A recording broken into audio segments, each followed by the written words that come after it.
Okay. In any case, just kind of starting in the middle, and the setting is it's these guys, and they're just getting out of lunch, and they're in high school, seniors.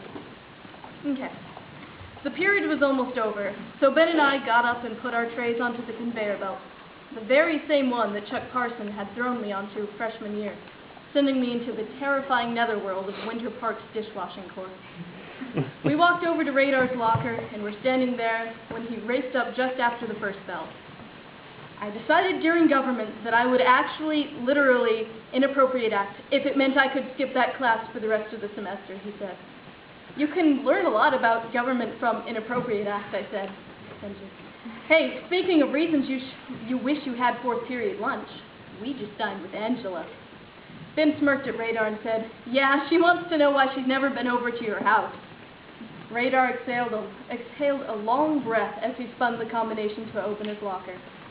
He breathed for so long that I thought he might pass out. Crap, he said finally. Are you embarrassed about something? I asked, smiling. Shut up, he answered, poking his elbow into my gut. You live in a lovely home, I added. Seriously, bro, added Ben. She's a really nice girl. I don't see why you can't introduce her to your parents and show her Casa Radar. I'm not Spanish. Radar threw his books into his locker and shut it.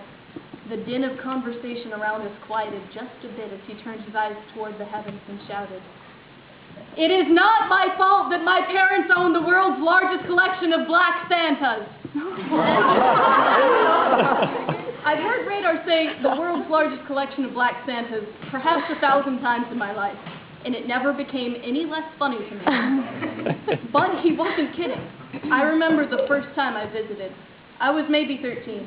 It was spring, many months past Christmas, and yet black Santas lined the windows. Paper cutouts of black Santas hung from the stairway banister. Black Santa candles adorned the dining room table. A black Santa oil painting hung above the mantel, which was itself lined with black Santa figurines. They had a black Santa Pez dispenser purchased from Namibia. The light-up plastic black Santa that stood in their postage stamp front yard from Thanksgiving to New Year's spent the rest of the year proudly keeping watch in the corner of the guest bathroom.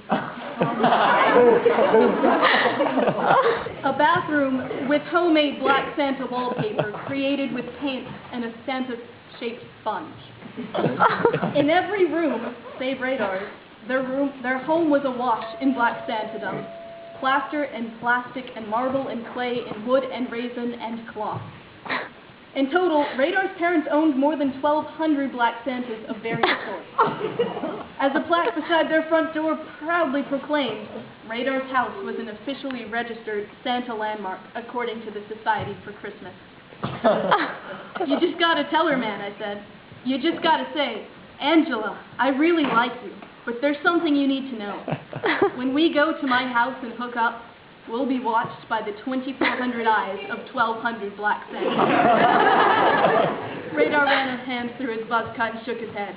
Yeah, I don't think I'll put it exactly like that, but I'll deal with it.